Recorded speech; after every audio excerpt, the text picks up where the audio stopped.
Ooh, it's letting me. Yay. Hi, YouTube. Hi. Hi, everybody. Substack, YouTube. I thought I'd be going live on IG, but I don't seem to be doing that. Yeah, I'm here to continue the making lab serum that's lacto-acid bacillus.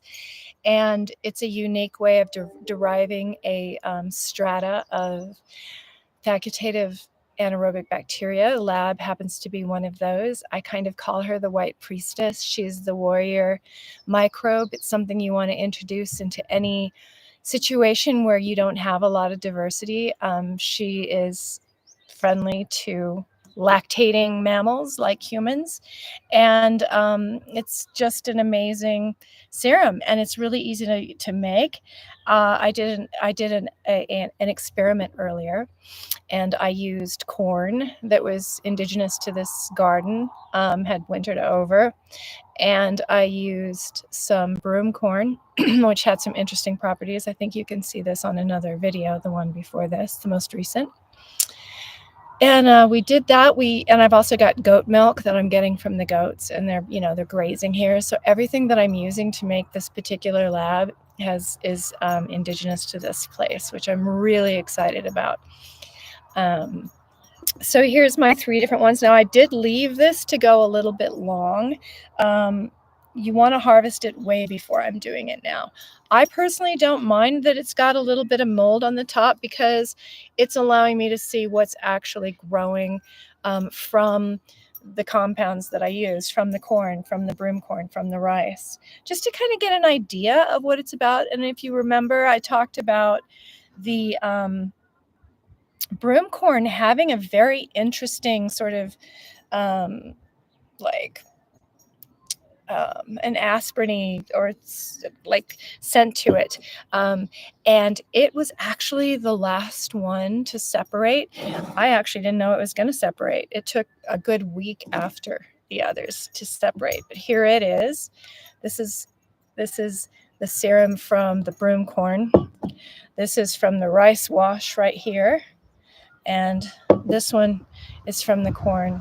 Now I'm probably going to go ahead and just mix all the serums. I'm not going to really go through a side-by-side to determine the differences in those. I like it that I've got a diversity of organisms all the way across, and adding them to one serum is just going to add diversity for me. I am going to separate the curds, however, and I'm going to take those to cheese and see what the difference is. Is it tasty? Like, is there something about the microbes that are in the corn or the broom corn that give it a unique flavor? So I'm going to pause real quick. I'm going to run in my bus because my battery is about to die on my phone, and I don't want to lose this broadcast. So hold on a second.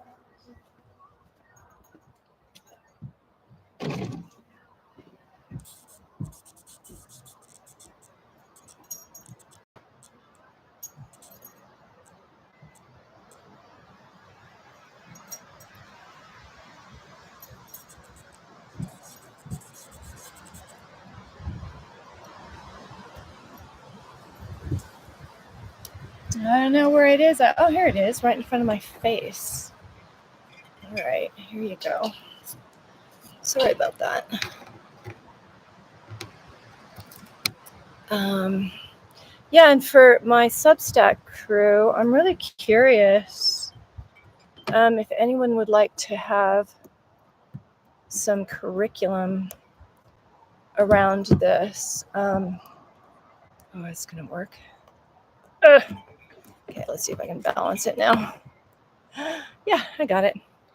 We did it. All right.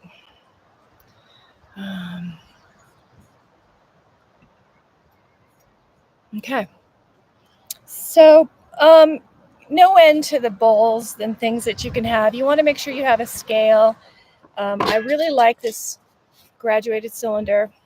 A lot of the measurements in natural farming are milliliters, and so it's helpful to have something that you can measure that with. So yeah, we're going to go ahead and start extracting the serum. And I've got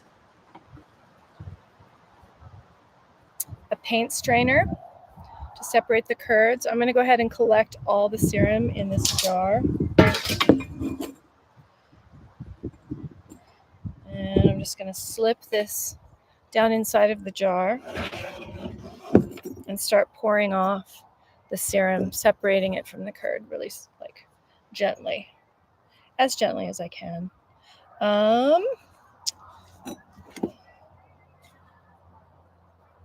But see, look, it's very yellow on top. If you can see that. This is the corn. Oh, it smells really good. So I'm not afraid of this yellow mold. I'm not afraid. It smells good. And in natural farming, we have a saying that says the nose knows, and the nose certainly knows. And if you like it, if it's appealing to you as a human being, it's gonna be all right for you to eat that.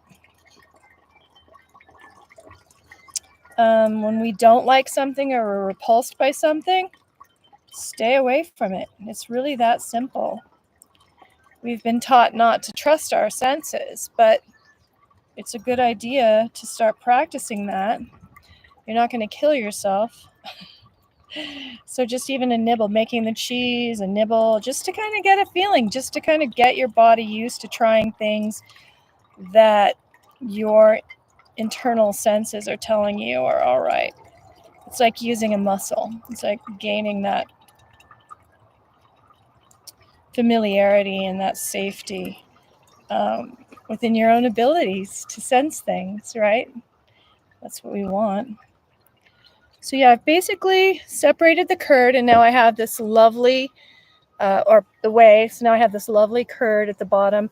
I'm going to try to gently pour this out so that I might want to separate out that mold at least. I don't know yet. I haven't quite decided. But I could leave myself the option of separating it out. Looks like an egg.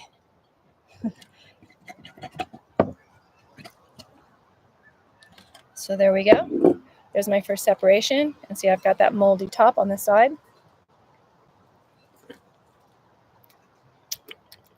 It's kind of creamy. Oh, it tastes really good. I'm excited about it. Oops. I lost you. I'm going to have to figure this out, of course. As we all do, right? Figure these things out. Hold on. Okay, now I'm going to go ahead and separate out the second one.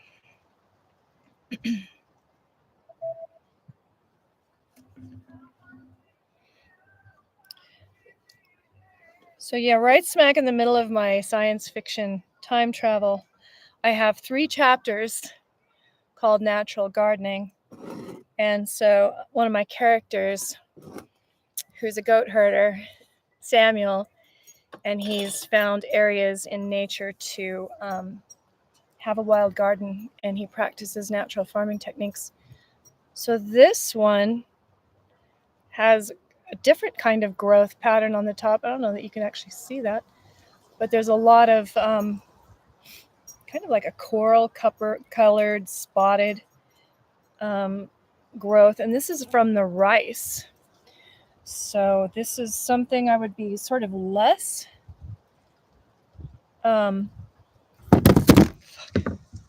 excuse me, don't do as I do. Hi Joe. Sorry, my phone keeps falling off. I'm going to have to figure out a different method, but I'm basically making a natural farming application. This is lacto-acid bacillus, and it's a way to derive your natural strains in your environment. And lacto-acid bacillus can be used for cleaning. It can be used for laundry, washing your hair. It can be used, I love to use it for like vegetables that I get at the grocery store. And I don't wash them. I put them in a bath of this, just even a little tablespoon in some water, very minute amounts. And you basically populate your vegetables or repopulate them with a facultative anaerobic bacteria, lacto-acid bacillus, that's really good for you. It nurtures you and it protects the vegetables and extends their life in the refrigerator. It's crazy. So there's another video in this series that shows how to begin this process with a rice wash.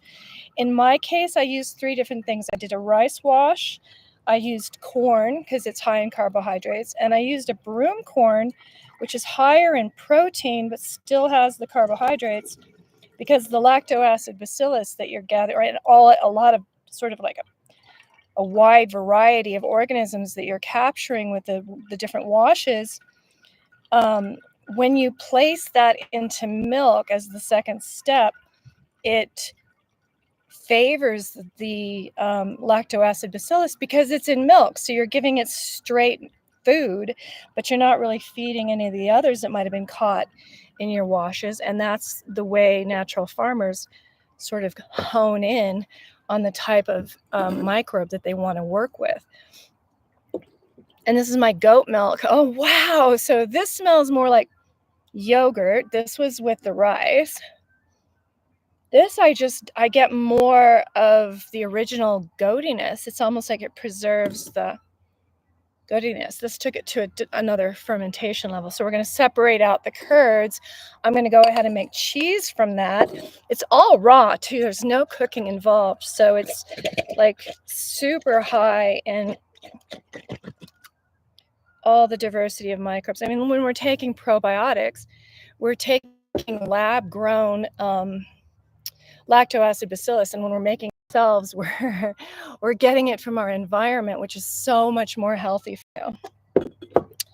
All right, so that was the rice, and I'm not separating out this is what you use. This is what you're going to use for your vegetables, for your hair.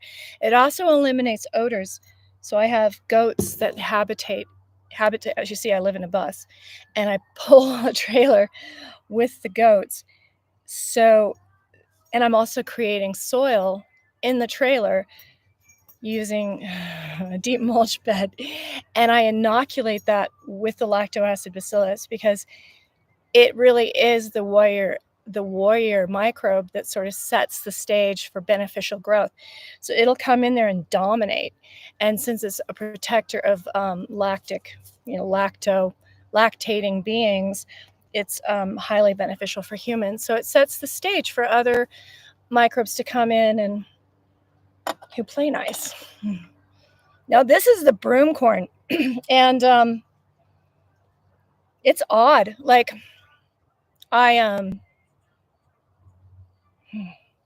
it always had, and it doesn't.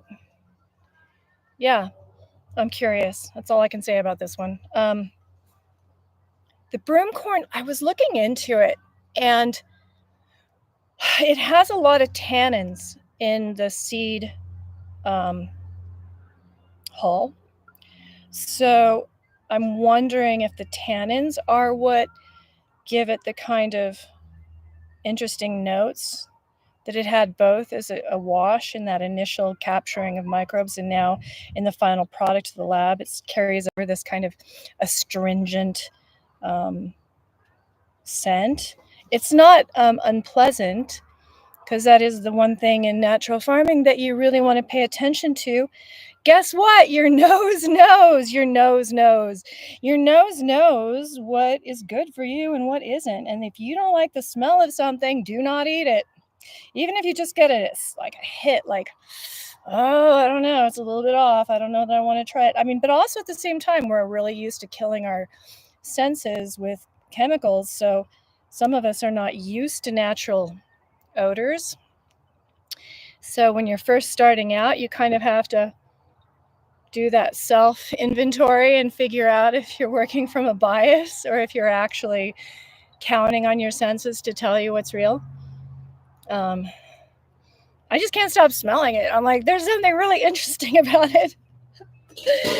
So yeah, I'm going to make cheese out of all the separated curds, but then I'm going to go ahead and use the whey from all 3 of them, because I feel like I'm getting a really nice diversity that way.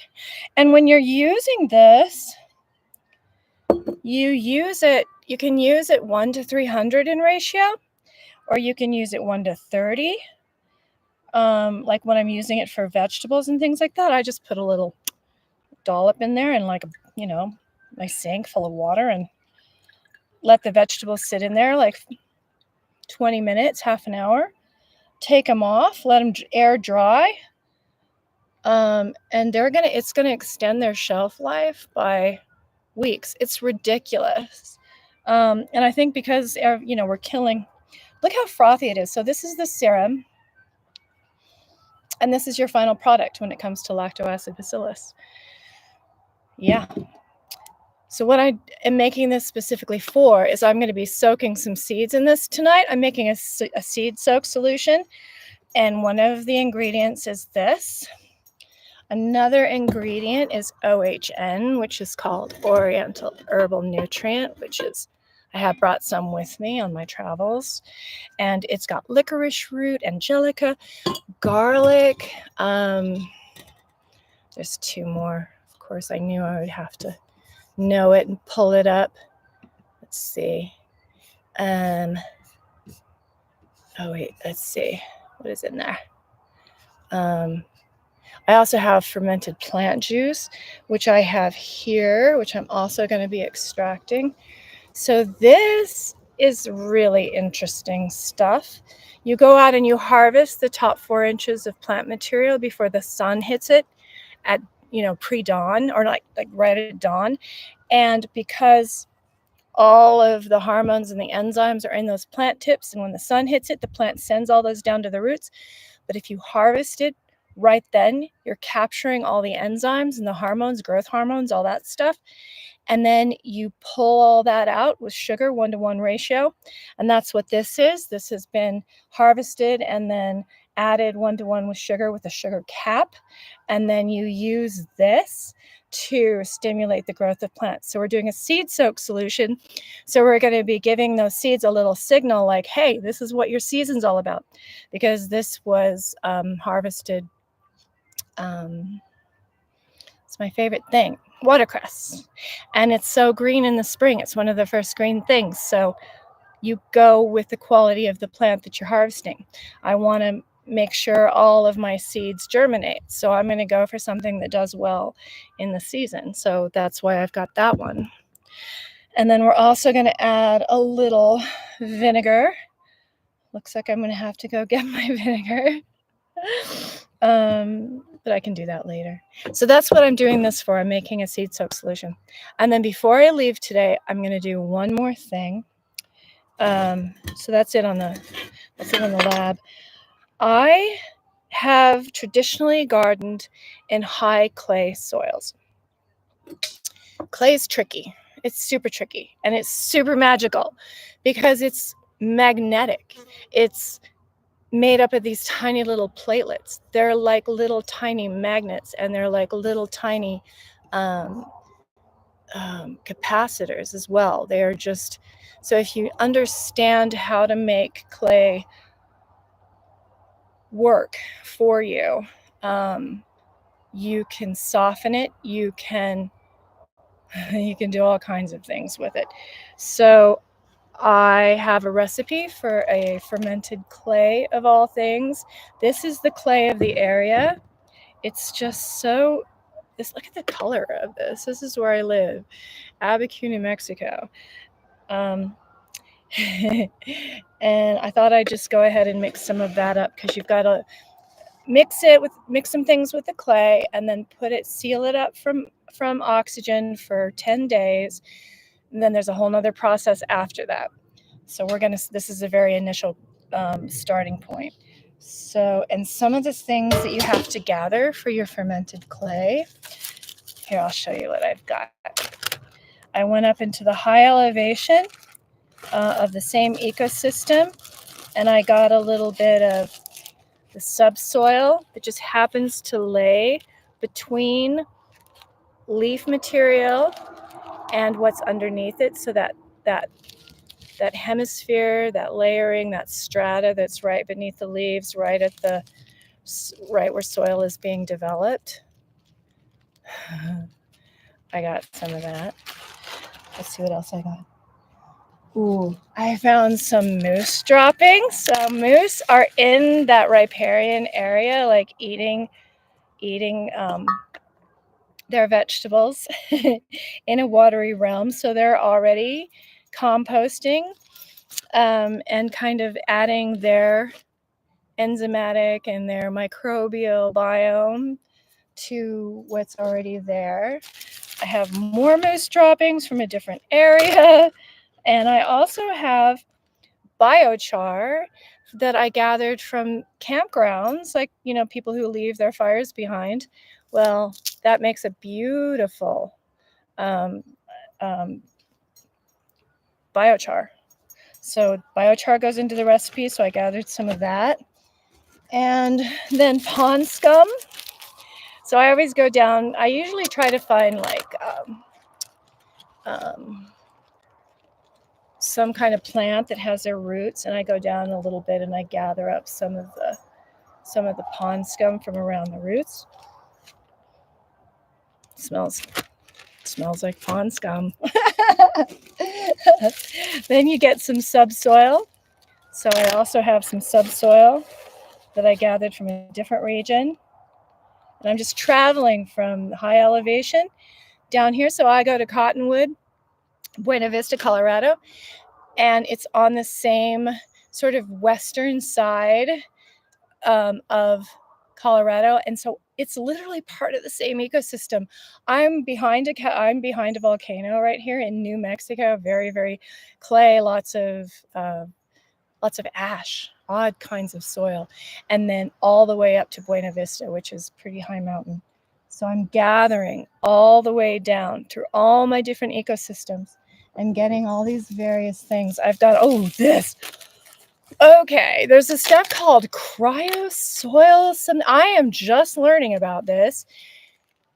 Where I'm at right now, it's pretty much desert, but there's this cyanobacteria that grows, but it's also connected to moss, and it holds the desert soil together, and it mimics the rock formations around it. It's like nature mimicking herself in the very small. And it's like when you go out after a rain, this cyanobacteria hardens and becomes kind of like this beautiful black carpet over the desert. Got to put that in the clay. So what else do I have? Oh, I have some various rocks. This is like a very dusty this is rock ash from volcanoes. Got to do that. That's high in minerals. It's got a pH level. Doesn't matter with clay right now. We can adjust that later. I also got some different kinds of, this is speckled with quartz, but it's also a kind of a red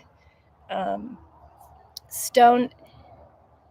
I've studied paramagnetics as well. So different rocks have different charges, and the black and the red rocks around here are of a negative charge, and the quartz crystals are of a positive charge. So I'm going to actually put these in the clay this time because I just want to see what it does, right? I've made this clay solution many times before, so I'm just kind of curious. I'm throwing everything at it. This was some sand that was in a broken bottle, and I just feel it's Michelob time. I just feel like this provided a kind of an interesting habitat for whatever's in here, so I just kind of want to add just a touch of this because, it's unique. What else do I have? Some droppings from birds. And what else? I guess that's coming to the end of it. Some of that moss I talked about. Yeah. Okay. Some odd deer droppings I found recently. I don't even know what they are. They're almost... I don't know what they are. They're going in there. You can have fun. So yeah, I'm going to basically mix, I think 4 pounds of clay.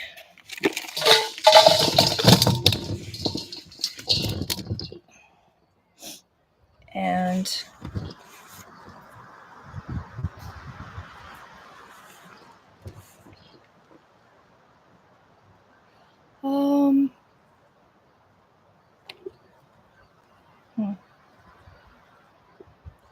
maybe I'll just do 6 because I have it.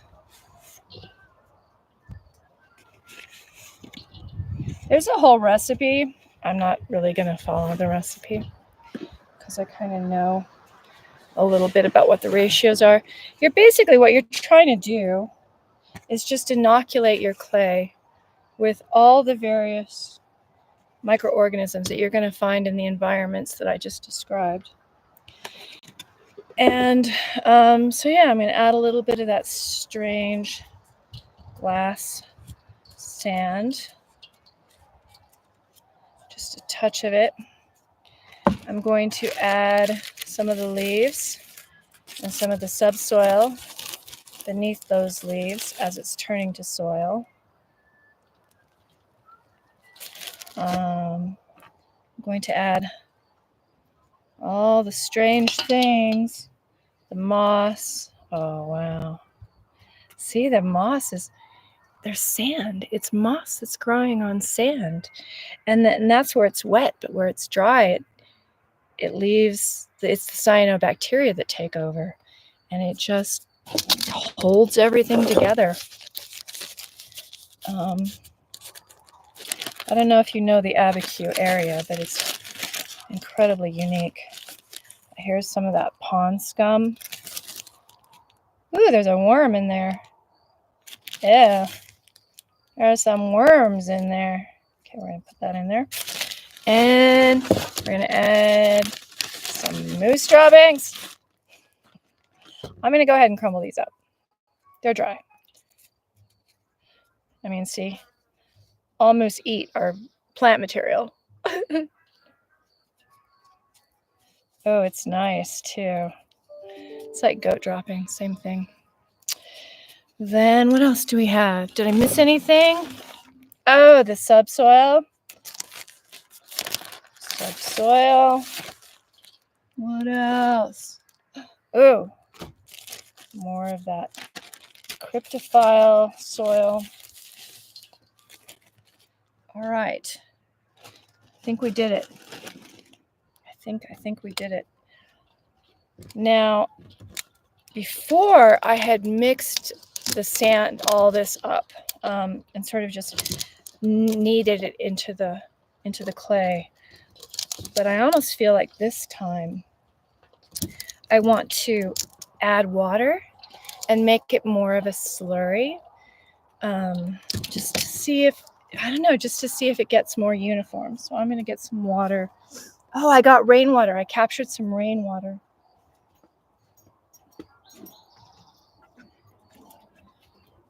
Captured rainwater. I think that was the best. That's the best to use for these kinds of things. If you have to use any kind of water, just make sure you're using distilled water. If you're living in a polluted area, don't use polluted water.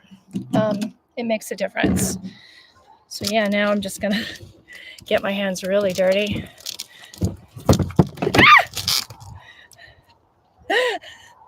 We lost you, Substack. We lost you.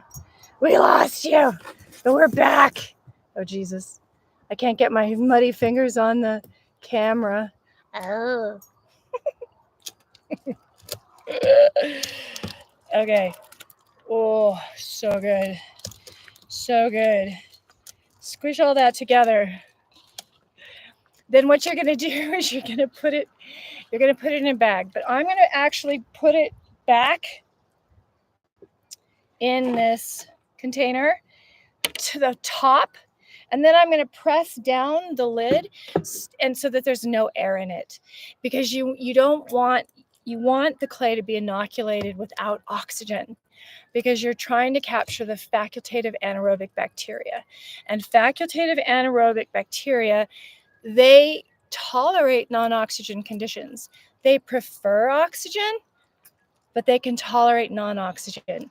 So what we're basically doing is we're bringing in not only the facultative into this clay, but also the anaerobic. So there will be a next step, just like in the lactoacid bacillus, where you went from the rice wash to inoculating in its food, the milk, to pull out the lactoacid bacillus. In clay, you're going to then rapidly dry it after 10 days to kill off any of the anaerobes, because those are not human-loving microbes. So when you rapidly dry it after you've inoculated it, then basically the things that are surviving are the facultative anaerobic bacteria. And then we add another ingredient, which is bokashi and some biochar, some other things, to create sort of a conductive environment that's also oxygen based. You add water back in, but then you culture it out, and these clay balls literally grow this hypha type looking white hairs. They're just gorgeous. And I've got so much to tell you about what those do in an environment. Yeah, I have learned a lot from clay. I'm not even gonna go into it right now. But yeah, I really do believe, I mean, it's kind of like we know it, right? In some of our myths that people come from clay. Well, this teaches me exactly how that happens and why that happens and what are the elements and what it is that it's doing. So those hypha basically that grow out in clay are what the next level of life eats to create its skeletal bodies. It provides a kind of terrestrial chitin, which is like a plastic. And so all of the insects that are feeding off of that hypha that you're creating creates abundance on a level. It just kickstarts that regenerative engine like none other, because you want not only the microbes working for you, but you want the earthworms and all those little insects that are, breaking down your organic matter and creating soil, right? And in the case of clay, you're wanting those little insects to be burrowing and to be creating little tunnels and to be creating aggregates in your soil. So that's what you're supporting. You're not necessarily, I always thought it was I brought to my observation that it was that the fermented clay was being converted into a bioavailable minerals. But what's really happening is you're creating food for the next level of insect that's going to come in and help you aerate your soils and help you break down your organic matter. And that's really what it's doing. But by creating those hypha, it's also making the minerals bioavailable, not only to the plants, but to the insects. So that's when you hear me in the natural being framework talk about the three basic steps to pattern recognition, which is basically you have a hypothesis, you make your best guess at an experiment, you fail, you do it again, you fail again, you do it 3 times, you might fail again. In fact, you do. But what's established is a path forward. So when I realized that, it wasn't necessarily breaking down the clay in the way that I thought it was, it opened the door to me understanding succession in a whole new way and involving all the insects that are supported. And also just led me down some mighty interesting rabbit holes. All to do with, oh man, I could talk for ages about this stuff. The clay is my favorite. So yeah, when you feel like you have gotten it evenly distributed as much as you want. I'm pretty happy with this. Like, we did it again, Substack. I'm so sorry. I'll get it together next time, I promise. Can you imagine what my phone looks like right now? Can you even imagine what my phone looks like right now?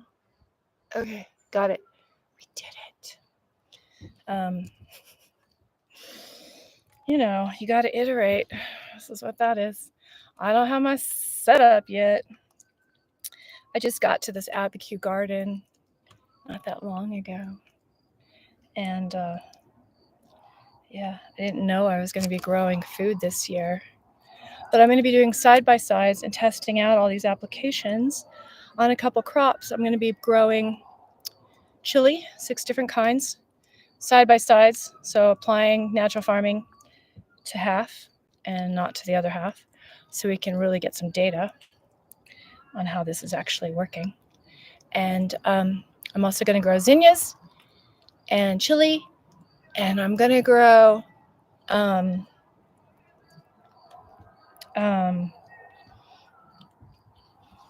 another thing.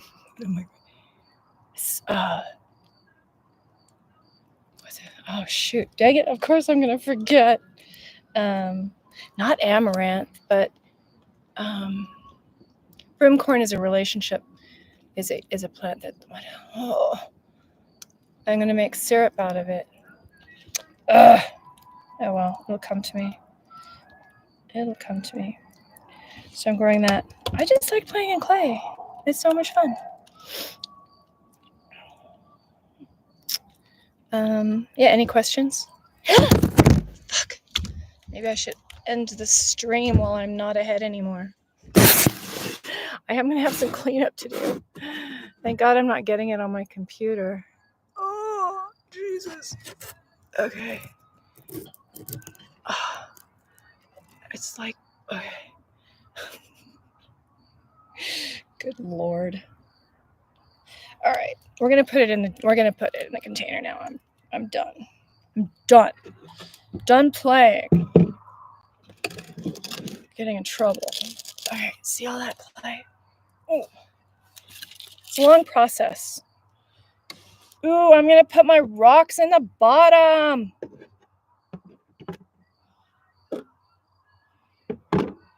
Just because.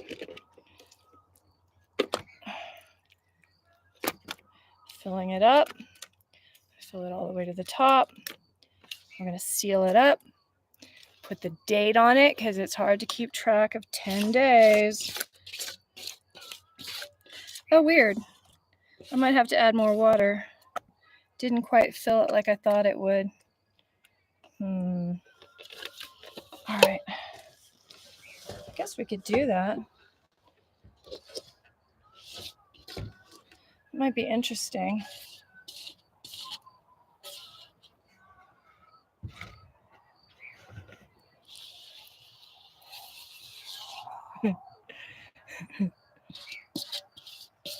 Oh, it's so fun. You can have spa events with anything you do in natural farming too. Some of the IMOs, indigenous microorganism, we make these piles, and you can make one that's totally spa, like using all these aromatics and, you know, and then when you can get buried in it so that you're actually inoculating your body with probiotics. It's really quite phenomenal. I had a spa day at Lala Gardens a couple years ago. And of course we were journeying as well. Some of us were having some psilocybin kind of before it all got popular. They were doing some microdosing, and she might have been doing a little more. But she was in the pile and she just started giggling. And she just started giggling, and then she's like, oh my God, the microbes are telling me that Tina is so funny. They were expressing their gratitude for my humor. I have clay everywhere. I don't know if you can see this. All right. So I'm going to go ahead and I'm going to top this off with water, which It's not necessarily part of the instructions, but I have followed the instructions often enough that I can go off course a little bit. So I'm just trying to get it to where I can have an environment that is, ooh, I can wash my hands. Look at this, stacked functioning. Oh my God. This is what stacks. It's not only filling my bowl, but it's washing the clay from my hand so I don't have to, so I can pick up my phone. It's not quite full yet. I have to go get some more water. Okay. There it is. I'm tempted to put some lacto-acid bacillus in there, but it doesn't call for it. So, and it's such a strong microbe that I really don't want it to take over. So I'm going to resist my impulse. You know, I feel good about this. I actually feel good about this tiny little airspace in there because the body of the clay is underwater. So it's whatever's there is going to be oxygen free anyway. So I'm just like, I'm doing it. And we're going to seal her up and we're going to uncover her in 10 days and see what we have. It's always fun to get that first whiff. Some of the facultatives are really interesting. You've got some that smell like grape candy. I don't know that I would eat that one. That one might be straight up anaerobic. I haven't died. I've got this book called Field Guide to Bacteria, which is I'm maybe like a quarter of a way through it. All right, here we go. Our sealed clay. I guess that's it. That's all I got today. If you have questions, make sure you ask. And do follow me if you're on Substack.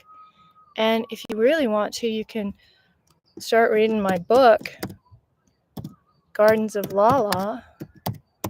It's a sci-fi time travel. And as we get closer to the natural gardening aspect of that book, I'll start pulling in more of these teachings and we'll follow along. But I'm just really pleased with it. I wrote it when I was in recovery from cancer treatment. I wrote it in like 8 months and I love it. I love my book. So yeah, come join me in all of my various things. My framework, natural being, which I'm living proof of my own framework. My science fiction time travel. And then I'm going to be entering into this beautiful practice of natural farming with a garden, with side-by-sides to really prove it so that we can get the data that we need to prove that our medicine truly is where we are. So till next time, see you later, guys. Thanks for sticking with me.